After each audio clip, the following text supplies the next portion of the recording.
Beberapa hari yang lalu saya tanpa sengaja membaca status Facebook seorang teman saya di akun pribadinya. Teman saya itu menulis keluhan ya yang ya semacam curhat lah begitu. Dia seorang kreator konten dan sekaligus wartawan juga yang mengeluhkan perilaku agensi PR masa kini. Nah, ya tentu saja ia tidak menyebut nama agensi yang dimaksud. Ya. Apa keluhan atau curhatnya? Jadi dia menulis seperti ini. Saya heran dengan kelakuan agensi PR masa kini yang sungguh berbeda dari agensi yang dulu. Apa bedanya? Dulu, kata teman saya ini ya, dia biasanya berhubungan dengan agensi PR karena tugasnya meliput bidang teknologi, dan agensi PR itu mewakili klien ya, sebuah perusahaan sebut saja produsen ponsel lah gitu ya. Nah, dulu mereka itu rutin mengirimkan siaran pers yang menurut teman saya wajar karena namanya juga PR ya, dan dia pun senang karena dari PR itulah dia bisa mendapatkan informasi, kabar aktual yang terbaru dari industri ponsel dan teknologi pada umumnya. Tapi menurut teman saya, lama-lama agensi itu menjengkelkan. Kenapa? Karena mereka mengirimkan siaran pers apapun, bukan hanya tentang industri ponsel yang menjadi bidang liputan dia, tapi mereka justru mengirimkan apapun lah press release. Jadi seperti spamming gitu. Yang dikirim tidak hanya tentang industri teknologi dan ponsel, tapi juga tentang hal-hal yang lain. Kenapa mereka jadi kacau begini ya? Katanya teman saya itu.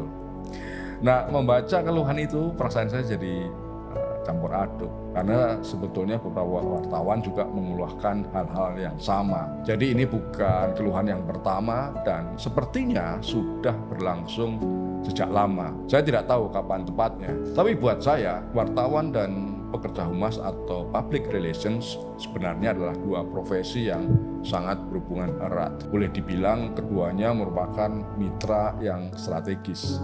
Kenapa? Karena wartawan itu butuh informasi dari klien yang diwakili oleh agensi PR. PR membutuhkan wartawan untuk menyampaikan pesan pada masyarakat, ya pesan dari kliennya lah tentu saja. Tapi rupanya hubungan kemitraan yang strategis ini tidak selalu berjalan mulus. Ada saja keluhan dari kedua belah pihak. Ya, salah satu contohnya seperti yang ditulis oleh teman saya di akun Facebook itu. Saya jadi terpikir, mengapa keluhan seperti itu sampai muncul? Nah, saya menduga mungkin karena ada perubahan strategi bisnis dan komunikasi di kalangan agensi PR. Mungkin mereka berubah supaya tetap mampu mengikuti perkembangan zaman, teknologi, dan industri media yang juga telah berubah dibanding 10 tahun yang lalu misalnya. Mereka tidak bisa bekerja seperti dulu lagi ketika internet ya, dunia digital ini belum ada dan media belum sebanyak dan sevariatif sekarang. Sekarang banyak sekali media yang utama maupun yang homeless ya. Nah, salah satu perubahan yang tampak adalah strategi penyebaran siaran pers. Dari yang dulunya segmented dan targeted, sekarang menjadi penyebaran massal atau broadcasting. Perubahan itu sepertinya dilakukan karena beberapa alasan. Ini menurut saya ya. Apa saja alasannya? Yang pertama, ya ini untuk memperluas audiens jumlah penerima siaran pers. Untuk alasan ini, agensi menyebarkan siaran pers ke sebanyak mungkin media tanpa membedakan jenis media yang dikirimi dan wartawan yang biasa menulis hal itu. Jadi pokoknya asal nyebar saja gitu. Agensi PR menganggap bahwa strategi ini penting untuk memaksimalkan visibilitas dan popularitas kliennya. Ya maklum, di era digital ini menarik perhatian dan popularitas menjadi penting. Agensi juga menganggap bahwa pesan dan informasi di dalam siaran pers tersebut sangat relevan dan menarik untuk berbagai media. Artinya tidak terbatas pada segmen media tertentu. Meskipun anggapan ini menurut saya belum tentu valid ya. Kedua, untuk apa? Untuk efisiensi waktu dan biaya. Dalam situasi bisnis yang penuh tantangan dan menuntut semuanya serba cepat dan instan, semua perusahaan wajib bekerja dengan cerdas, efektif, dan efisien, ya termasuk perusahaan agensi PR. Nah, dengan memakai metode penyebaran siaran pers secara massal atau broadcasting, agensi berharap dapat menghemat waktu dan biaya. Ya, mereka tidak perlu lagi melakukan kustomisasi, perubahan gitu ya untuk setiap pesan agar unik dengan setiap penerimanya. Jadi beda media, beda wartawan, isinya beda, itu susah mereka. Jadi cara seperti ini memang dapat menghemat waktu dan sumber daya. Khususnya ini terjadi di agensi dengan banyak klien dan proyek yang berbeda-beda. Tapi ini bisa dianggap sebagai aktivitas yang mengganggu, spamming lah namanya, atau nyampah. Nah, ketiga, karena agensi kurang memahami media yang dituju. Karena tidak paham, maka agensi pun tidak mengenal dengan baik apa saja kebutuhan dan fokus setiap media yang tentu saja berbeda-beda. Cara seperti itu tidak berarti baik-baik saja karena membawa risiko. Apa misalnya? Ya akibatnya agensi yang mengirimkan siaran pers secara massal ke semua kontak tanpa mempertimbangkan relevansi atau minat khusus masing-masing media. Berikutnya ada alasan yang lain, yaitu untuk memaksimalkan peluang. Maksudnya bagaimana? Ini dalam beberapa kasus ya, cara menyebarkan siaran pers massal itu digunakan sebagai strategi untuk memaksimalkan peluang bahwa siaran pers akan dipublikasikan di satu media. Hal ini dilakukan dengan harapan bahwa walaupun tidak semua media tertarik, agensi beranggapan bahwa beberapa di antaranya pasti akan menemukan isi siaran tersebut cukup relevan untuk dilaporkan. Ibaratnya agensi memakai teknik menjaring ikan kecil dengan jaring yang besar. Ya, siapa tahu ada yang nyangkut lah, kurang lebih begitu. Nah, berikutnya, karena ada keterbatasan dana dan kemampuan analisis, agensi PR yang tidak memiliki alat dan kapabilitas untuk menganalisis data tentang efektivitas penyebaran informasi mereka mungkin lebih cenderung menggunakan pendekatan satu ukuran untuk semuanya, ya seperti menebar jaring begitu.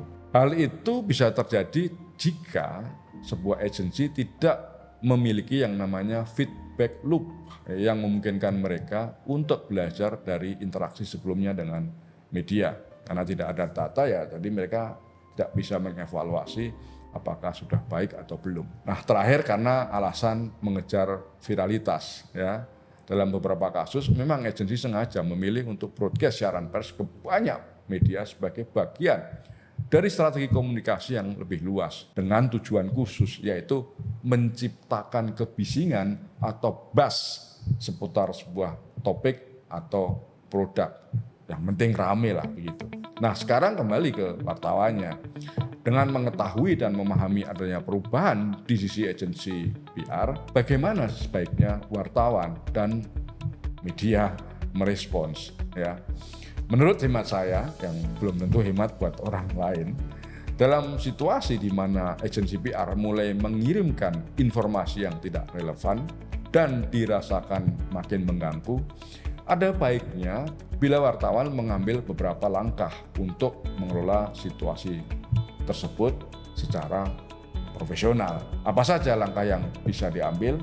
Yang pertama tentu saja berkomunikasi langsung dengan pihak agensi PR. Wartawan bisa menghubungi agensi PR tersebut secara langsung, baik melalui WA, email, telepon gitu ya. Lalu jelaskan dengan sopan bahwa ia atau wartawan lebih memilih untuk menerima informasi yang hanya berkaitan dengan industri tertentu yang merupakan fokus utama dan ya tidak perlu dikirimi dengan informasi yang tidak relevan. Kedua, jelaskan secara spesifik kebutuhan sang wartawan. Ketika menghubungi agensi PR yang melakukan broadcasting siaran pers, seorang wartawan harus menjelaskan secara spesifik tentang jenis informasi apa yang diinginkan dan yang tidak diinginkan. Ini akan membantu agensi PR untuk memahami batasan dan kebutuhan media yang diwakili oleh wartawan tersebut. Nah, yang ketiga, pengaturan filter surat elektronik atau email.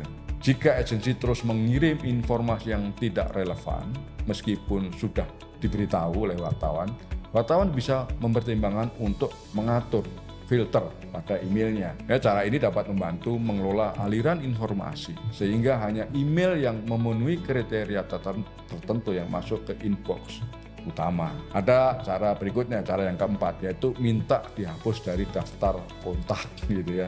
Jadi kalau ada agensi PR menggunakan beberapa daftar distribusi untuk berbagai topik, wartawan kan bisa meminta untuk hanya dimasukkan ke dalam daftar yang berkaitan dengan industri liputannya saja. Untuk industri yang lain yang di luar wilayah liputannya, ya dia tinggal minta saja, tolong dihapus nama saya dari daftar itu. Yang kelima, evaluasi ulang hubungan.